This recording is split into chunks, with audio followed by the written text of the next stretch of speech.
welcome back, y'all, to JS Farms on YouTube.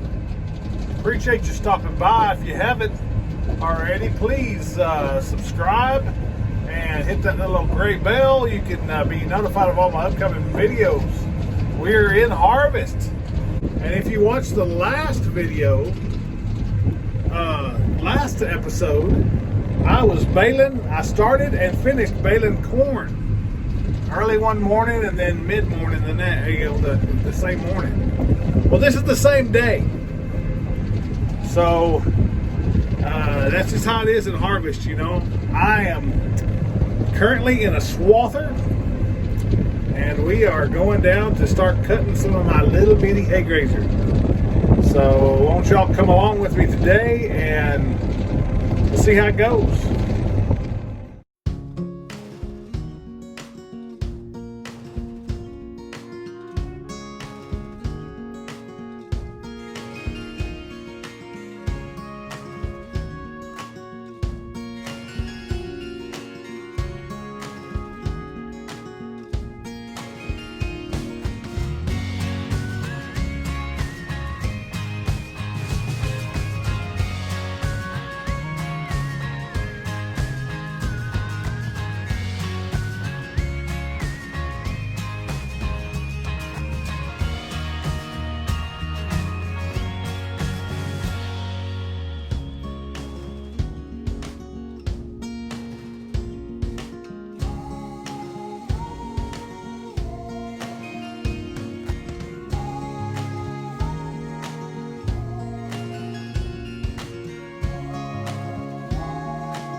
Yeah, just cruising about 14 miles an hour.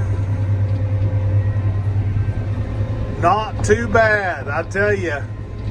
For not raining hardly at all after we planted it. This Haygrazer's doing pretty good. I just don't see how it ever did this good with no more rain than it got. I mean, I'm talking about 1.5 inches, maybe 2 inches since we planted it, and that's all it's had. And those are 3/10 rains here and 3/10 there. So, and you know those don't do any good. So, not too bad. This is the field we call West. I'm on Dad's quarter.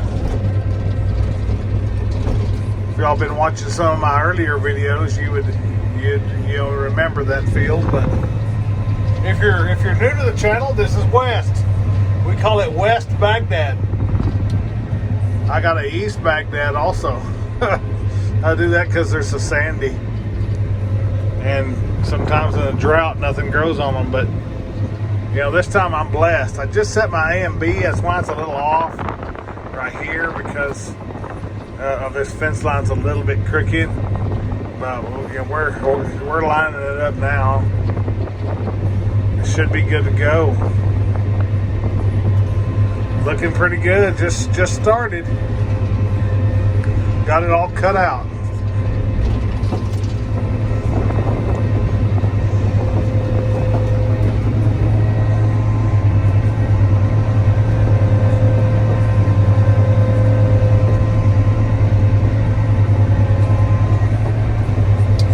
As smooth as glass.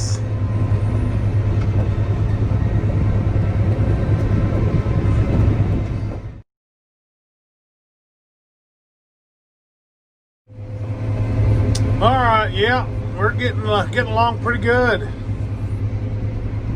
You know, I really do love this 9870 Massey Ferguson WR9870. I mean, I really do. There's just nothing better on my farm. It's the best piece of machinery I own.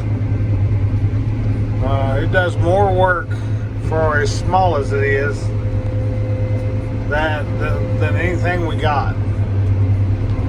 You know, the GPS, the air ride seat, the air cooled seat,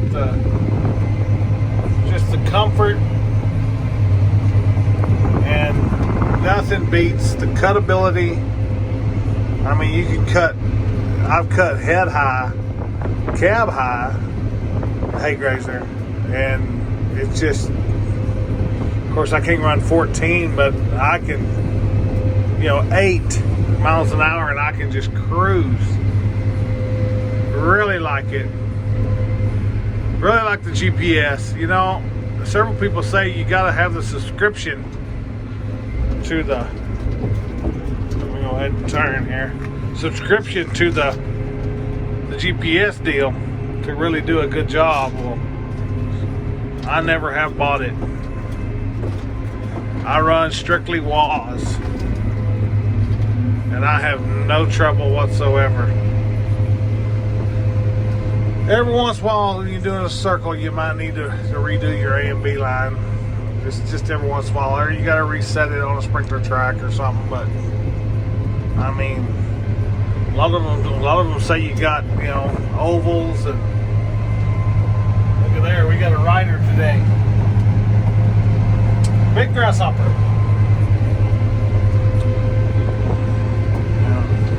It's just hard to believe that this crop is here. I mean, I bet you we hadn't had 1.5 inches of rain since we planted it on it. And a lot of those were 3/10 here. And, the biggest rain we had on it after we planted it was 7/10, and that was the other day. And it had already kind of done its thing after that. I mean, I'm sure it helped it some, but it's just going to be some, it's just a blessing. I know this is my best field, but it's just a blessing. I don't know what I ought to do here. If I ought to do harvest by the day, or still keep up with my two a week. So I think I'll just do 2 a week, and then every once in a while I might pop in one every once in a while. If we've got a lot of stuff doing, a lot of stuff going, I might do an extra one. I'm doing them with my phone now, just for the simple fact is because I have my phone all the time, and I can't do this with my GoPro. It's just a wide angle, so it pushes things out a lot, and it don't have lights on it like at night. Last night I really needed lights, so I really needed lights.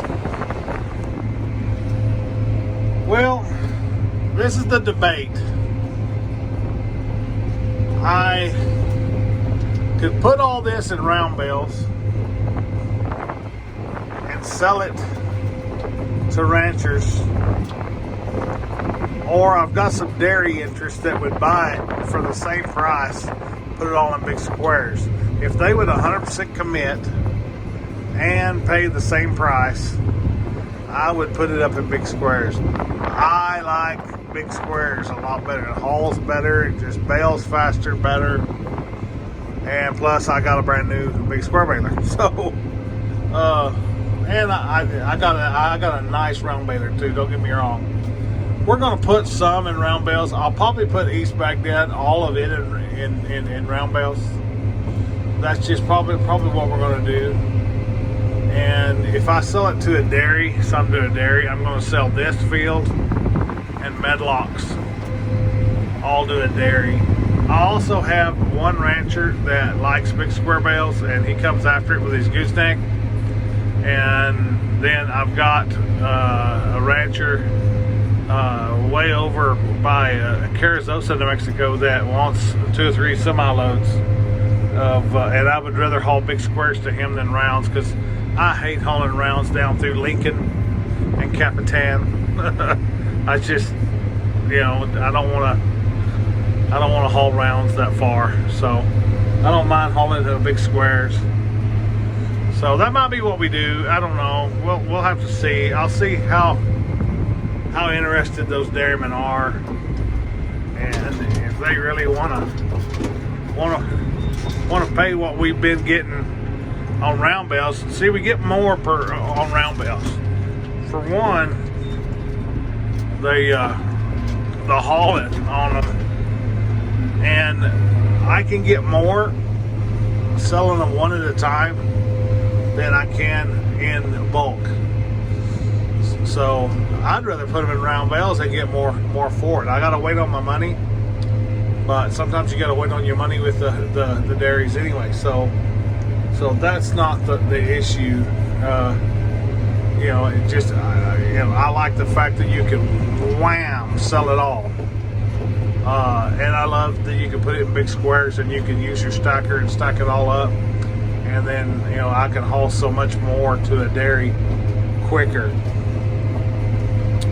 So yeah, we'll see how really interested they really are, and if they'll commit.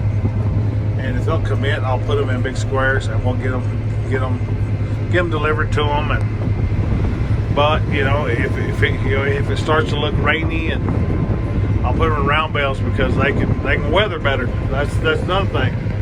You know, if I get a dairyman that don't want to take them for some reason, or you know, they back out or whatever, then I'm forced to sell them on the dairy market, because you know, the big squares, you know, just ranchers don't like them. So you know, if that happens and then it rains on it on there, it's not going to be, you know, it's not going to be good. So the one thing about round bales, they will weather good, and you know, I'll sell them eventually. So I just don't have a barn for all the big squares. So we'll see. Time will tell. Me cutting this, you know, the phone's been ringing off the hook. Just me cutting it today. They see me cutting over here, and they're like, "Oh, you're gonna have something to bale? Good. I want, you know, I want." And so, and I'm not talking about dairymen. I'm talking about ranchers. So, yeah, ranchers have been calling me today, wanting to book feed. So, you know, and I should have, you know, almost, you know, 500 or 600 bales over there off to the east. So, you know, and that'd take care of a lot of them, and then, you know, the medlocks, you know, we would probably take care of, you know, that one rancher, then that one over at Haygrazer. So, and this whole field here could go to a dairy. So we'll just see. I know I'm going to do some in big squares, and I'm going to do some in rounds. So it's always a debate every year, you know, now that I got a round baler, which one to really do. And now that I got a good big square baler too, because you know, my old big square baler was having a lot of trouble. So, but it went to a happy home. So, but anyway, that's that. Cutting for the first day 2020 fall Haygrazer season.